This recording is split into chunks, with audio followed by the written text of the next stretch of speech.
Hi, I am Sunny. Waiter हूँ। Profession से status तो जज ही कर लिया होगा। Not your fault. ये हमारी भारतीय मेंटालिटी है। हम मिठाई को उसके पैकिंग से और आदमी को उसके प्रोफेशन से ही जज करते हैं। Enjoy your day ma'am. But seriously, don't worry. आपको वो गरीब थर्ड क्लास लाइफ के बारे में सुना के पकाऊंगा नहीं। Waiter, yes sir. क्या मंगा जाए भाई? वही अपना पुराना का बोलते हैं, कापाचीनो मंगा लो। Cappuccino? Waiter, sir. 3 cappuccino. Sure sir.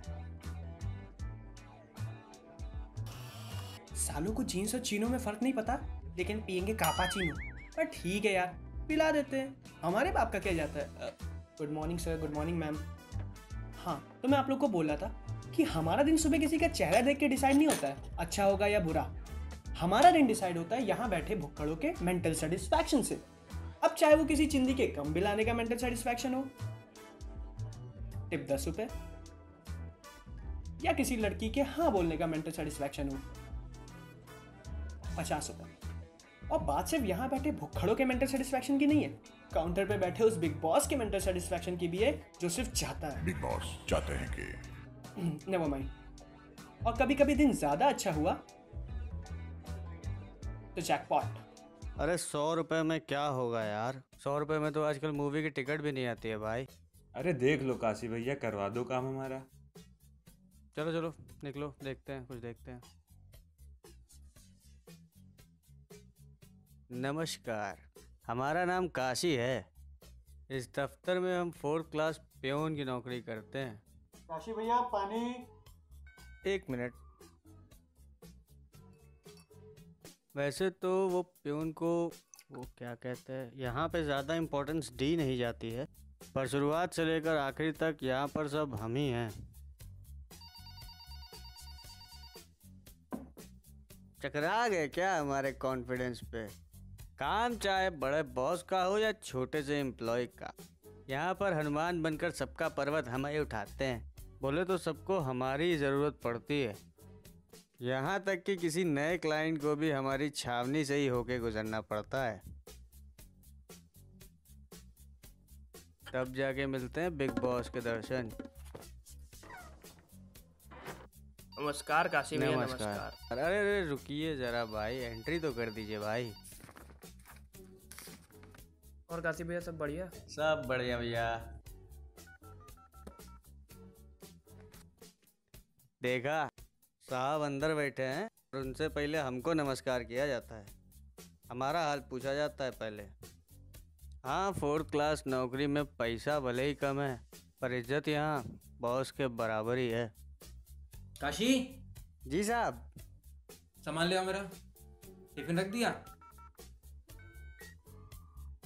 वो दिल्ली वाली क्लाइंट से मीटिंग है, तो लंच का बिल्कुल भी टाइम नहीं है, तो देख लो। जी साहब, आपका काम तो एडवांस बुकिंग में होता है। इस ऑफिस के सलमान खान जो ठहरे आप। चल अच्छा, सामान लेकर आ जल्दी। साहब का खाना पीना हमारे बगैर हो नहीं पाता है। अगर हम एक दिन की भी छुट्टी ले लेना तो साहब का काम जस से तस ना हो।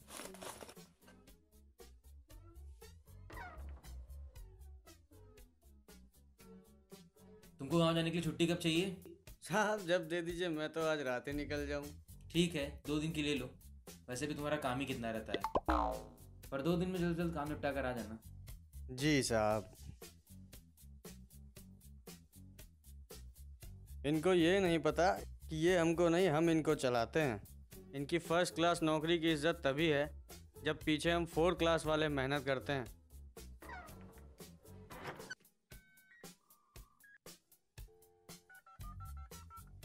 चलिए, वैसे हमें क्या करना, हम तो वैसे भी एक छोटे से 4th क्लास के प्यादे हैं, और शतरंज की बाजी चाहे कोई जीते या हारे, प्यादा तो एक ही चाल चलता है।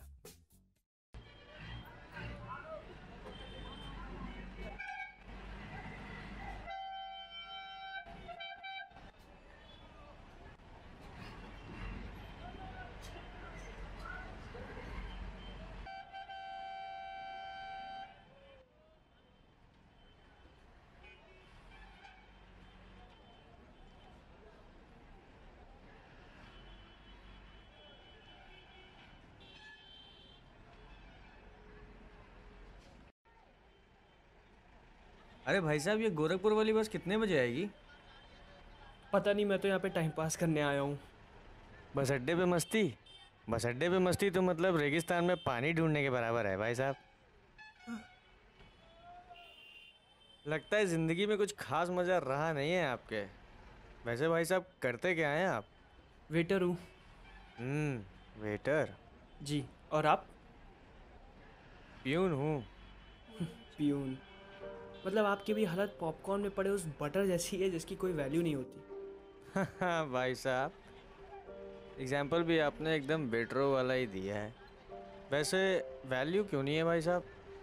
नॉर्मल पॉपकॉर्न 100 रुपये और बटर पॉपकॉर्न 150 रुपये। वैल्यू कैसे नहीं हुई भाई साहब? वैसे भी प्यून होने में क्या बुराई है, इज्जत से कमाते हैं हम। नहीं, कोई बुराई नहीं है। दिन भर मालिक के कैबिन के बाहर बैठे रहो, जैसे बोले जितना बोले करना पड़ता है। और ये सब करने के बाद भी हमारे हाथ में उतनी सैलरी नहीं आती जितनी हम एक्सपेक्ट करते हैं। तो भाई साहब, इस जॉब में कोई बुराई नहीं है। अरे तो आपकी जॉब में क्या कमी है? फिक्स टाइम की जॉब है। सैलरी के साथ साथ वीकेंड और फेस्टिवल पे टिप भी तो दबा के कमाते होंगे आप। और रेपो, उसका क्या? किसी इंसान को क्या चाहिए होता है? इज्जत। हम आप जैसे लोगों को इज्जत नहीं मिलती। मिलते हैं तो सिर्फ ऑर्डर। किससे? बॉस से।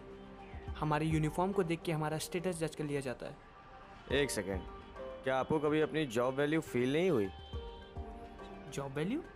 सोचो, अगर तुम नहीं रहे या तुम्हारे जैसा कोई वेटर उस रेस्टोरेंट में नहीं रहा तो वो रेस्टोरेंट कैसे चलेगा?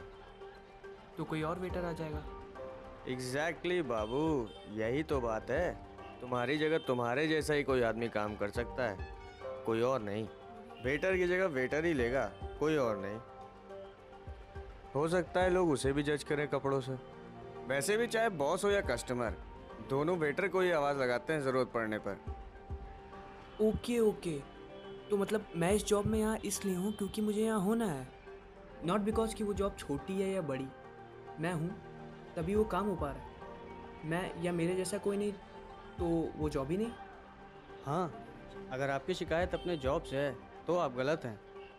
आपको अपने वहाँ होने से शिकायत हो सकती है, मगर अपने काम से नहीं। जॉब वहीं रहेगा और काम तब तक पूरा नहीं होगा जब तक उस काम को पूरा करने वाला वहाँ ना हो। और वैसे भी कोई काम छोटा या बड़ा नहीं होता है। अब हम जैसे प्यून को ही देख लीजिए, 4 क्लास की नौकरी है, पर काम ऐसा है कि ऊपर से नीचे तक सब हमको ही पूछते हैं। मतलब ऑफिस में आप इंडायरेक्टली खुद को बॉस समझते हैं? नहीं, बॉस नहीं, वो सब तो बड़े साहब लोगों पे सूट करता है, हम जैसों पे नहीं। हम तो भैया वो अंडरडॉग्स हैं जिनके खातिर कोई भी काम रुकता है या चलता है। हम नहीं तो ये फर्स्ट क्लास वाले मिडिल क्लास पे ही काम डालेंगे, और मिडिल क्लास वालों की हालत तो वैसे ही किससे छुपी है। इसीलिए ज़मीन से जुड़कर काम तो हम अंडरडॉग्स ही करते हैं। गोरखपुर जाने वाले यात्री टर्मिनल नंबर 7 पे पहुंचे। अच्छा, चलता हूँ, और किस्मत में रहा तो फिर मिलेंगे। उम्मीद है आप फिर से कुछ सिखाएंगे। तब तक के लिए अलविदा।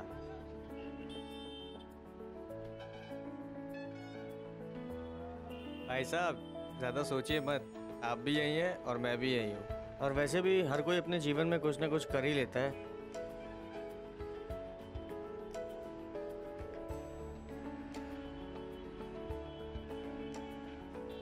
हम एक दूसरे का नाम नहीं जानते थे, जानते थे तो सिर्फ एक दूसरे का प्रोफेशन। वो प्रोफेशन जो हमें इस सोसाइटी में अंडरडॉग बनाता है। मुझे नहीं मालूम कि हम आगे मिलेंगे या नहीं, पर आज एक अंडरडॉग ने अपने ही जैसे किसी दूसरे को उसकी वैल्यू समझा दी।